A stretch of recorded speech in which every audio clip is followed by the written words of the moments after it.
These stupid fucking Trudeau liberals spend money like drunken sailors, okay?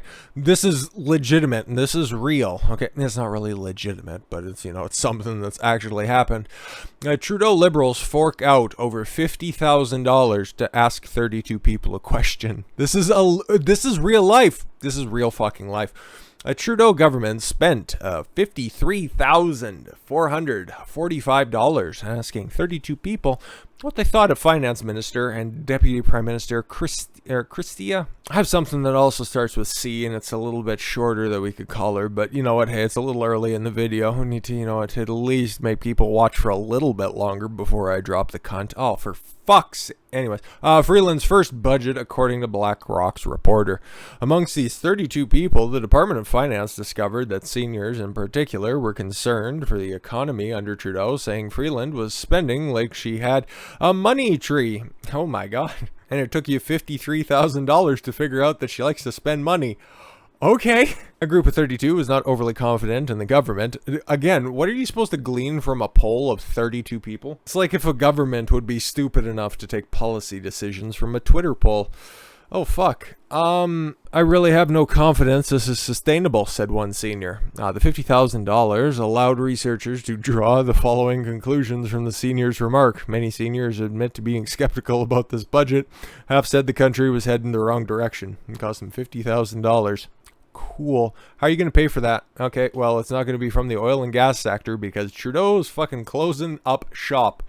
That's going to kill this country. Like, okay, it's specifically going to kill off Alberta, okay? It was something that his old man, okay, Pierre Trudeau tried to do in the 80s, and now this is just the fucking finishing blow, and it's just so appropriate that he's making that declaration in front of the UN flag, because he is, I'm pretty sure he's the biggest globalist that would be there, okay?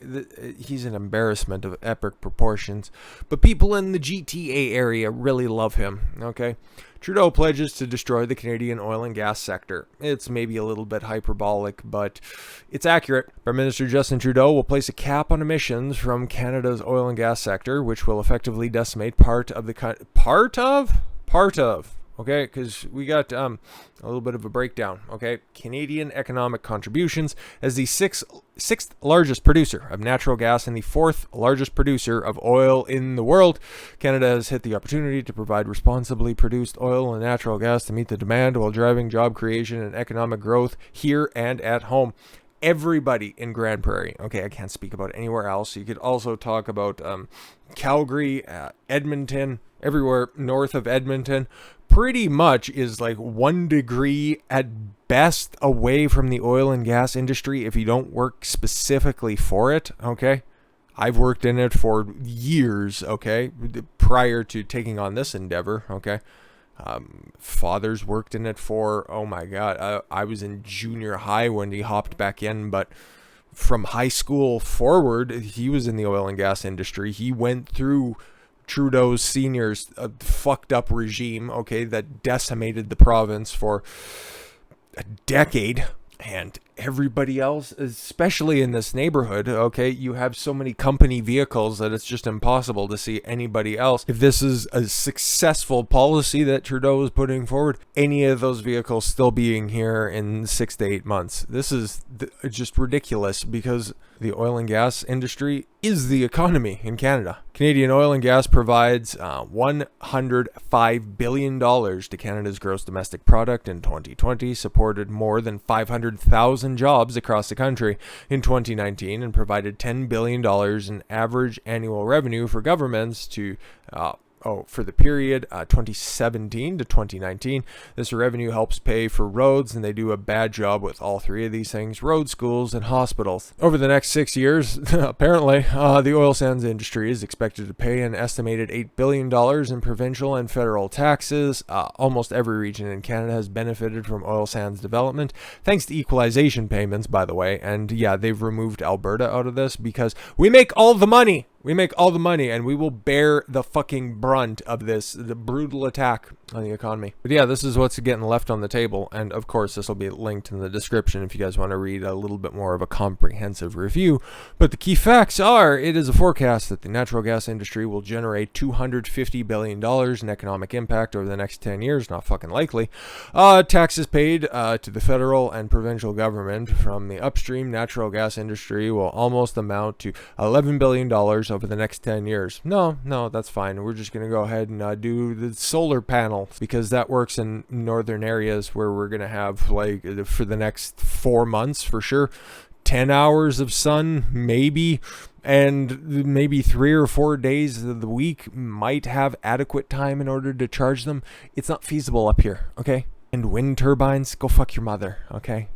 I don't need to explain the fallacy that is that fucking pipe dream. Many other vehicles, my mistake, many other vehicles have taken apart that before. Perhaps it's something we'll touch on again in the future. Spoke about it a little bit when I talked about the option of, I don't know, just doing some nuclear power, because that seems like it's fairly promising, but nobody wants to talk about that now, do they? But yeah, stupid Trudeau will place a cap on emissions from Canada's oil and gas sector, which will effectively decimate part of the country's economy, a large part of it. Speaking at the COP26 summit in Glasgow, UK, Trudeau warned the international community that other environmental disasters like the fire in British Columbia, you know why? The same fucking place in 2020 and 2021 was set on fire because it was never cleaned up.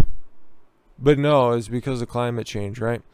Will become a permanent feature without tough action. You need to fuck off. What happened in Leighton can and has and will happen anywhere, said the Prime Minister. What, is there more churches to burn down? Because it's another reason why some other fires started. How many more signs do we need? Oh, how about one that's actually concrete, but you're too stupid and you're too ideologically possessed. This is our time to step up and step up together. How about no? Enough with your commie rhetoric. Oh, the Liberal Party promised to introduce a cap during the most recent election. And yeah, the fucking Conservatives would have done the same thing. Who gives a shit? They're all terrible. Trudeau's plan will be to force oil and gas companies to curb their emissions until it hits zero in 2050. Okay. We'll cap oil and gas sector emissions today. Yay. And ensure they decrease tomorrow. Why? At a pace and scale needed to reach net zero by 2050. Fuck off. That's no small task for the major oil and gas producing country. It's a big step that's absolutely necessary. Sure, when you silence dissenting opinions on it, it's very necessary, and it's absolutely necessary, in fact. Trudeau's new environment minister, oh god, it's the guy, it's Steven Guilbeault, if you remember that fucking sack of shit. He was the heritage minister not that long ago, who tabled all of those censorship bills. Yeah, he still wants to do that, but now he's in charge of the environment. He's the environment minister. He was also charged and convicted as a member of Greenpeace back in the early 90s. He's the environment minister. This country is fucked. Trudeau also stated that Canada will commit $5 billion to help poorer countries reduce their own emissions. Oh, cool, like China. And also, no more selling coal. Yeah, we also have a lot of that too, but yeah, he's going to stop coal exports by 2030 and climate offensive because he just can't get enough. He wants everybody poor, he wants everybody to own nothing, and he thinks that therefore everybody will just be happy because of it. Sound familiar? Stupid has continued his climate offensive, re-announcing his plan to ban coal exports by 2030. Okay, it is unclear how consequential this ban will be. However, as coal exports for use in foreign power plants total only 4% of the coal production in Canada. Again, we got a lot of it, and we do ship it out. It's just unnecessary, and it kills off more jobs than it really helps. But climate crisis. Climate action can't wait. Trudeau went on to say that Canada will continue to do our part.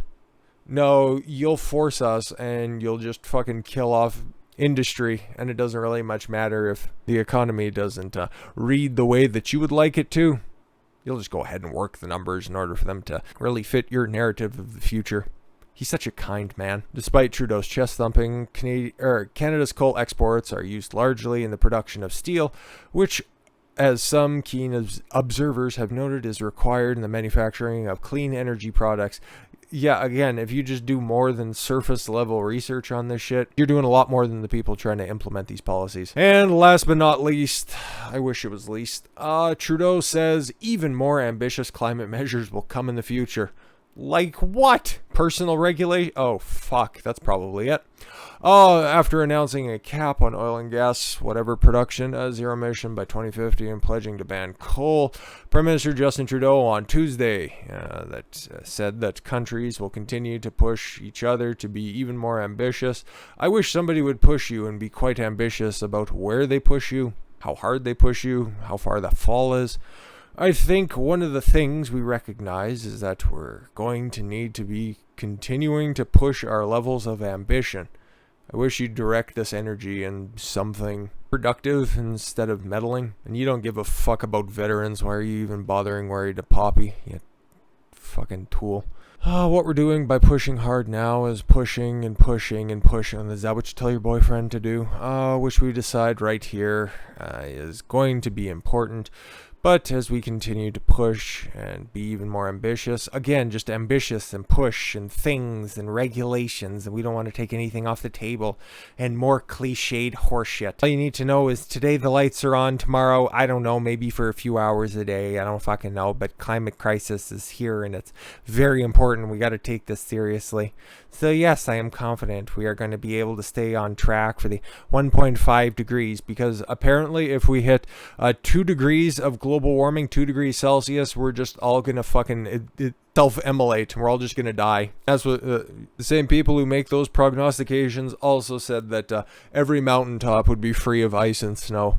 Monday, the Prime Minister followed up a Liberal promise to, yes, cap emissions and, just be dependent on OPEC in order to run any of the power facilities. Maybe he just wants us all to return back to really basic life and all become farmers. I don't know. We got plenty of land right now.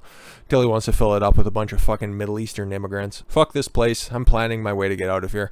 Don't know how, don't know when, but it'll eventually happen, and he can, I don't know, dick around with this country and then just turn it into a third world shithole. I am not going to be fucking partaking in such insanity. But with that said, thank you all very much for the gift of your time. I've been Don Consuelo. I want you to follow your gut and get after it. Take care, everyone.